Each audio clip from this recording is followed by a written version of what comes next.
core area of any organization's information security program is a security policy. A security policy is the foundational element that lays the groundwork that protects the organization, protects the company's data, and protects the employee to clearly explain what has to be done. The problem with most policies is most organizations talk about security policies. Most organizations claim they have a security policy, yet most organizations are not doing security policies correctly. So we're going to briefly look at a couple of key things that you can focus in on to make sure your security policy is effective as possible. First, you want to make sure your policy statements are clear and concise and as specific as possible.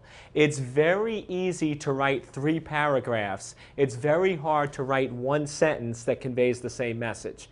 So you want to make sure that that policy statement is very clear and concise and not open to interpretation, because anything that's vague leaves the door open for misinterpretation and problems later on. The other important thing with a policy is, if you're putting together this security policy, which is the foundation, don't you expect your users to read it and understand it? Well, go ask your average user, how many pages would they sit down and read? The answer is 12 to 15 pages. So first, your security policy must be no longer than 12 to 15 pages. The second is, do you expect your users to understand the policy? If they expect to understand it, why are policies typically written by security professionals or legal people who speak a different language? It needs to be written in the language that's understood by the entire organization, from technology to legal to marketing to sales to executives. The other important thing is a policy doesn't stand by itself. I call it the policy triad. You have policies which tell people what to do. But just because you tell them what to do, what's also important? Do they have the skills for doing it?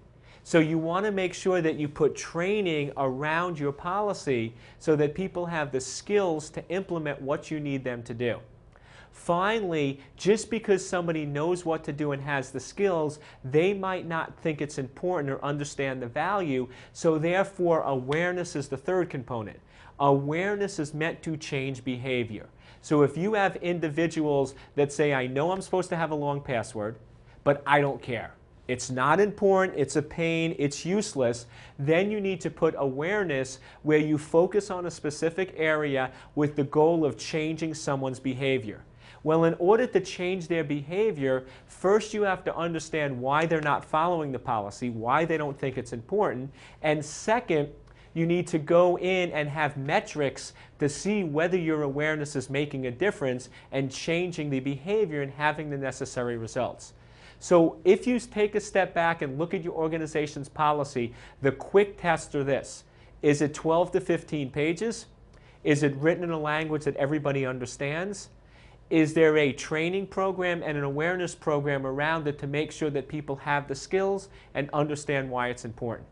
For additional information or details, you can contact us at Secure Anchor.